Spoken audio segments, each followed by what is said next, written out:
Hey, hello everybody and welcome to another list video. Today I have dug out 5 decks that I absolutely love playing to showcase the deck images with you. I don't keep my decks saved on ARKHAM anymore. I don't like digital clutter. I like to just delete decks when I'm done with them. But what I do instead is I make these deck images that I share on our Patreon page for everyone at any tier level. I release 2 decks a month, and currently on our Patreon, we have 40 decks that myself, Travis, or Bryn have played on our channel. So if you like this and you want to see more, consider joining our Patreon. You can find a link down in the description, where, as I said, there are currently 40 of these decks. And here are 5 of them today that I wanted to talk about. So let's dive in, look at these decks, and kind of just get things going. By the way, let me also just write down some time codes for everyone out there at home. So give me a second. All right, let's get into our first one here, which is... I called this deck Daisy's Brought the Library and all of its workers with her. So this was a deck that I brought to a patron game day where we played the Beard's custom scenario Jekyll and Hyde. I think it was that one. I could be wrong.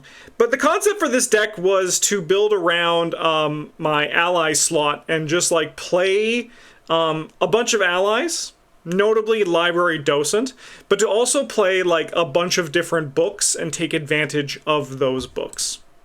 So what we can see here in this thing is I have 1 of Encyclopedia 2, 1 of Esoteric Atlas 2, 2 Grim Memoirs, 1 Old Book of Lore 3, 1 Otherworld Codex, and 1 Prophesy Profana. So the concept with these decks was that I would be putting these books into play with the advanced version of Daisy, by the way, so I could play with her upgraded book bag because it's very good. And then I would use things like Library Docent to switch books as I needed, depending on what was happening in the right moment. I thought this deck was going to be a little bit like more memey than it was going to be like actually super good. But like this deck was a blast to play with. It's a very powerful deck too. Daisy is a very strong investigator, and Daisy also is very open, and you can do a large variety of things with her, which I think adds to the fun of playing with Daisy. But I've never really played with Library Docent in an actual deck before. But as you can see, we had things like calling in favors to further just like do our ally loop. The idea with the Miskatonic Archaeology funding was that we would play Dr. Milan Christopher, and we would cycle through the assistant, the docent, and the librarian in our remaining 2 slots and just kind of see what happened. Because I ran a lot of one-ofs, the research librarian helped get over that little bump of needing to find the right card. But we also had a good ton of card draw, and our one of Guided by the Unseen, which allow us to, as we cycle through our deck over and over, be able to grab the deductions and eurekas and perceptions that we wanted to do. It also helps with that in Old Book of Lore with the Astounding Revelation to add more secrets to our books, which can use secrets, right? The Esoteric Atlas, Grim Memoir, Old Book of Lore, and Otherworld Codex all require secrets, so you can use those to your advantage as well. And the Astounding Revelation was really good at refilling that, and that's what the Guided by the Unseen helps with. And yeah, otherwise it's just put your books down and have a fun time taking advantage of them. Don't sleep on Otherworld Codex. The card actually is pretty playable in Daisy. It's just a really fun deck, and I can't even describe... It is a little bit complicated finding the paths and knowing what book to play, what ally to play at one point, but if you are performing well, this deck is going to absolutely destroy your scenario. And it's also, I think, a pretty easy deck to build into campaign play too, because standalone mode and campaign mode are different, and how you approach it should change, but I do think that this deck can actually work pretty well with that as well. All right. Let's go on to our next one here that I want to share with you, which is Tony Morgan, the Unkillable God. So I played this card also on a patron game day when I was looking at rounding out cards from my Play All Card Challenge this year. Well, this year I'm not doing last year. Well, this year I'm not doing a challenge. I am just kind of enjoying ARKHAM. I had to play every card. I made it a challenge of myself in 2023 to play every card in the game, and I was able to do it. And there were a lot of times where I would just put things together to see what happened and how it worked.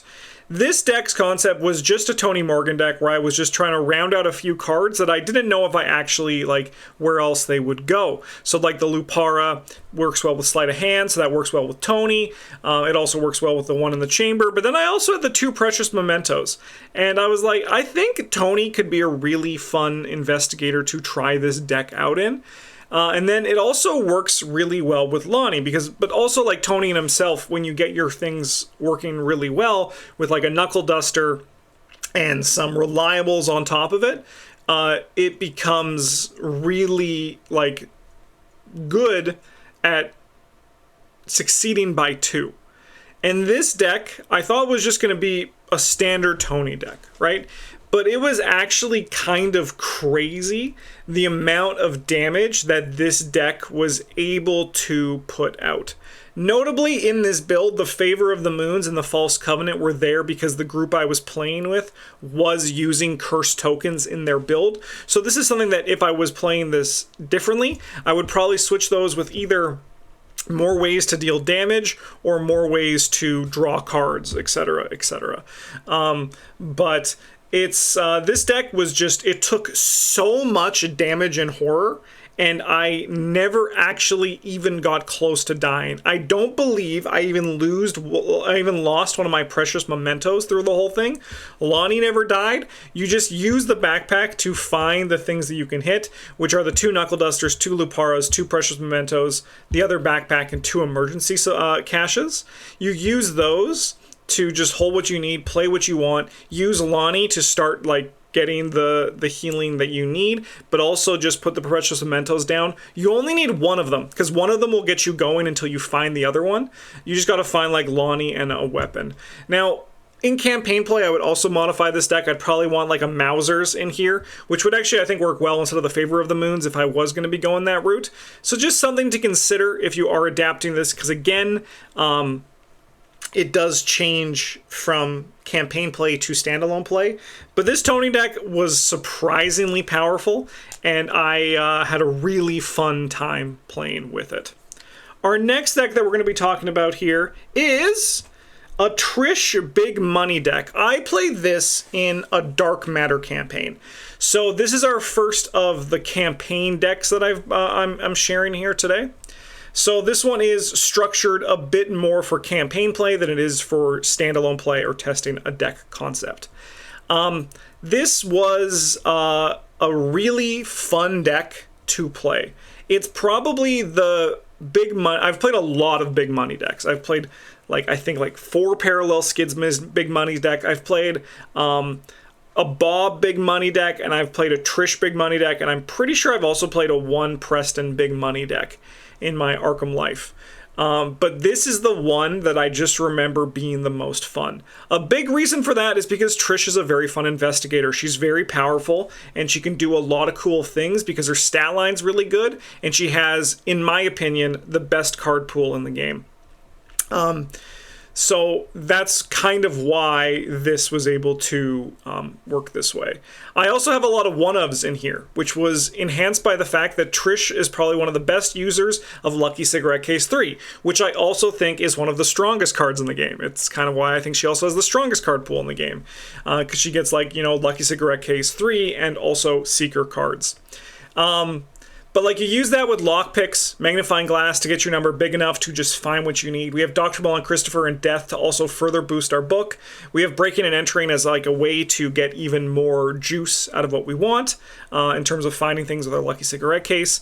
And then we have, once we start accruing money, we are going to use Well Connected and Black Fan to take advantage of it. Now, you might be looking at this deck and seeing that there's not a way to consistently make money, but rather we are using burst money. And the reasoning for that is because generally we're not looking at actually playing a lot of these cards. That's why we have so many one-ofs. We want to get, in a perfect world, get Death 13 in our opening hand. We want to drop our assets and just let them sit. And then we want to use things like the Hot Streak you can see down at the bottom to gain 7 resources. We have the Unscrupulous Loan to also give us a big boost. We're not looking at spending a lot of money. We're looking at like finding the cards with our Lucky Cigarette Case and getting our money up there. While I think this deck is probably the least consistent deck I've played in terms of being a big money deck, this was the deck that I remember the most, and I actually think performed probably the best. It's because her stat line, again, is so good. Her ability is so good that you don't need to work as hard to make up for other things, or like your ability isn't gaining money like Parallel Skids or Preston is, right? So like you're able to take advantage of that and make sacrifices in other ways. But this deck was really fun. I'm pretty sure the Dark Matter is on the channel. I will try to see if I remember to put a link to the playlist in the video description if there is a version of these decks in campaign play. I could also be wrong at the campaign that it is, but I'm gonna search. I'll search for all you, so you can look in the video description for that. But this was my favorite big money deck that I've played, and it was a very good time. Moving on to our 4th deck here. This was one that I played recently that was on the channel, and someone asked if there was a deck list for it. And again, while I don't have deck lists on ARKHAM, I'm sharing it with you here today because, you know, I like you, and I also wanted to promote the Patreon a bit. And that is Combat Amanda. So I brought this to an epic multiplayer War of the Outer Gods that we did very recently, just like a month or so ago. For this video, Travis and I were in a group, and we told the 2 other players we were playing with that when Travis and I are in a group together, we kind of sometimes do meme stuff. So we had like the deck where I was Tony and he was Carson, and he was just basically trying to give me as many actions as he could because Tony was greedy and wanted to take a bunch of actions. However, for this time, Travis and I said, what if our meme was that we said we were going to be memey, but then we just brought some try-hard decks. So we said, let's do Tony and like Amanda. So I said, I'll do Amanda. I've wanted to do a Combat Amanda because I wanted to see like if it can actually like really pop off in the way that I imagine it could. And let me just say that this deck was a wild time. The transition from standalone to campaign, I think you could still do it. You would just need to like, I mean, honestly, it actually doesn't seem too crazy. You just got to get your Strange Solution, and you're probably more, like, this is more of a flex deck. Even though I call it Combat Amanda, you are kind of flexing to be able to do what you need to do in the right moment. But as you can see, like, the game plan's pretty simple. It's to play the Strange Solution, Acidic Ichor, and then you keep it loaded up with Amanda's insane card draw, boosted by Cryptic Research, the Overpowers, the Perceptions, and then you just cycle through your deck and keep playing eCash 4s to keep filling out your Strange Solution. It lets you attack with a base of 6, only deals +1 damage now, but when you also have a Michael Lee and a Scientific Theory in play, maybe your dissection tools are doing things, you can then attack at, you get +3 for that, so you're actually attacking at 9 with that thing. Or just normally with Amanda, you're attacking at 5. So you use your Overpowers and you use Michael Lee's Vicious Blows or your own Vicious Blows to also deal damage in other ways. I knew Combat Amanda was going to be good because Amanda Sharp in and of herself is just a very strong investigator, and she gets the job done incredibly well. But I underestimated just how good this deck was actually going to be at getting the job done in terms of being able to kill things that show up. Amanda's ability is very powerful, and this is a very strong deck. There's other Combat Amandas out there, but this was just my first attempt at like really going hard at a Combat Amanda. So hopefully you dig it. A few things of note as well is that I think with Amanda, you got to be very conscious of your skill icons on your cards, because you need to put things here, and that's kind of like the hard part of this deck. But that's why I like the Bizarre Diagnosis in here, but why I'm also particularly fond of the Thorough Inquiry. I think Thorough Inquiry is a very nice card in Amanda Sharp because the icons are really relevant, but also if you, for example, hit your weakness, you can just like load up on a bunch of card draws, because Amanda, her kind of gameplay is that she has really explosive turns, but occasionally she has a dud turn where she isn't able to do much, and being able to use Thorough Inquiry, like say for example Move and Thorough Inquiry, is a very powerful effect. On to our last deck here, we have Probably one of my favorite decks I've ever played. This is a Lily Chen Ancient Power Runic Axe deck. I played this, I'm pretty sure, in my rerun of Alice in Wonderland, a custom campaign made by Beard. That campaign, notably, is on the easier side, so it allows you to kind of just have a bit more experimentation with your decks. I didn't really experiment, I just went hard with Lily and Norman, and I think we absolutely crushed it, but I had a really fun time on my rerun. Alice in Wonderland is a very good custom campaign, and if you haven't played it, you definitely should. Lily is a very fun investigator to build with. I really enjoy playing with her. I really enjoy seeing how builds evolve with her.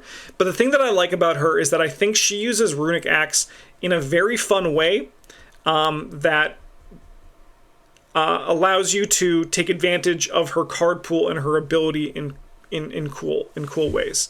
Because you have 5 fist and 4 brain. So the thing is, I started with the fist discipline, then I went into the brain discipline, and we kind of built around that. So with this Runic Axe, I went with the Ancient Power, which allows you to imbue the same inscription up to 3 times. I also grabbed the Inscription of the Elders. Notably, this is pre-taboo, so you can't do this exact build if you are playing with the current taboo list. But the concept was, I have Holy Rosaries, Brother Xavier's, my Bandolier to also give me brain boosts, because it allows me to then use my enchant weapon to add my brain to my Runic Axe action, where I use the Ancient Power to imbue Elder 3 times. So then, Elder, if you don't know, because people don't play it that commonly, if this attack succeeds by an amount equal to or greater than your location's shroud, discover 1 clue at your location. So I use that. I have 5 fist. The Runic Axe is adding 1, so we're at 6. I also get to add my brain, which with my discipline is now 4, so we're at 10. I get to use my enchant weapon to also put it up to 14. But then, let's say we had Holy Rosary, Bandolier, and Brother Xavier in play. That's adding another 6. So we're going to be attacking at 20 with the enchant weapon, or minus, what is that? Minus a bunch on that to oh, no, sorry, my math is wrong. I had a brain fart there. So we're attacking at 5. We add our brain to it, which is adding 7, so we're attacking at 13. Much lower than 20. I don't know why I was adding my brain twice on that one, because that's part of the math that comes with it. Bear with me, I had a little brain fart there. But it allows me to attack at 13, so which means that with the Elder, you're going to be able to do a crap ton of damage because of the enchant weapon, but you're also going to be able to grab a crap ton of clues when you succeed by enough, because you're attacking at like 13, 14, whatever it is. It's a very powerful deck, and it's also a really blast to play. You can also see a bunch of Justin-isms in this deck. Sweeping Kick, Overpower, Upgraded Emergency Cache, eCache 2, and Stand Together. So the idea was that everything was around here to make my deck more consistent, with a few fallback plans if needed in terms of Machete and Enchanted Blade, Spectral Razor, so again, Sweeping Kick to get there. Only a 1 Vicious Blow 2, just by the way, the cookie crumbled. But this deck was an absolutely great time, and it's one of my favorite moments of playing Arkham, when it all came together and I was able to attack an enemy, deal like 3 damage, and grab 3 clues. It's like, that is a lot of juice. It's a lot of XP. I'm not going to pretend it isn't, but it's also a lot of juice. Thank you so much for watching this video, everybody. I hope you enjoyed those 5 decks, those deck images there. Again, if you want to support me and see more of these decks, you can join all these awesome people up here. There are 40 of these decks currently on the channel, on the Patreon page, and 2 of them come out every month. I release 2 every month to add to this growing pile. So if you want to see more and you want to keep up, consider joining. But thank you so much for watching, everybody. Have a good one, and as always, GG's.